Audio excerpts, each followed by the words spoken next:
माँ क्यों मर जाती है?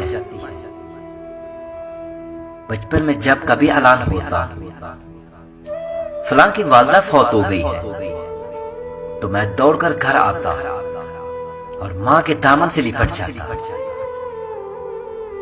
माँ कभी गुस्से भी हो जाती, कमला है तुम की होया है। मैं इजहार से डरता था, मौत के नाम से डरता था। कभी कभी मैं सोचता कि मैं अपनी माँ से पहले मर जाऊंगा, लेकिन फिर सोचता कि माँ भी तो रोएगी।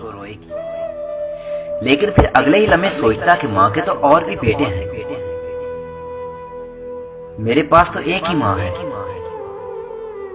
रात को जिद करके माँ के पास सोता, माँ दूसरी तरफ मुंह करके सोती तो मैं माँ के अपनी तरफ मुंह करने तक जागता रहता, और जैसे ही माँ मेरी तरफ मुंह करती तो माँ की सांसें मुझे तपते सहरा में बादे सबा के झोंकों की तरह महसूस होती। माँ के जिस्म की खुशबू मुझको अंबर से ज्यादा फैली लगती। उस दिन न जाने क्यों मेरे पांव मनोवजनी लग रहे थे।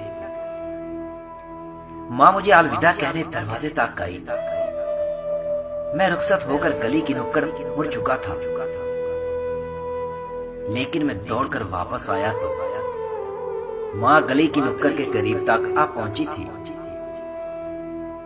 मैंने दौड़कर माँ को गले लगा लिया।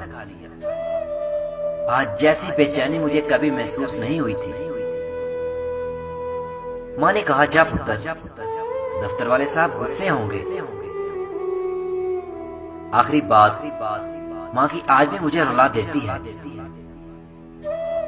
पुत्र, तेरी आवाज नहीं आती, और आज मैं सोचता हूँ माँ कहाँ हो, तुम्हारी आवाज क्यों नहीं आती। और लाइन कट गई। शाम को माँ चली गई, लाइन हमेशा के लिए कट गई, लेकिन दुआओं की लाइन तो कभी नहीं टूटी ना। माए मेरी भोली माए,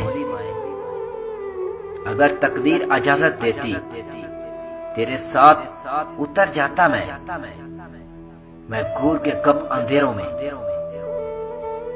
जिनकी माए हयात है अल्लाह इन्हें जिंदगी दे, और जिनकी माए वफात पा गई है अल्लाह इन्हें सब्र दे। आमीन।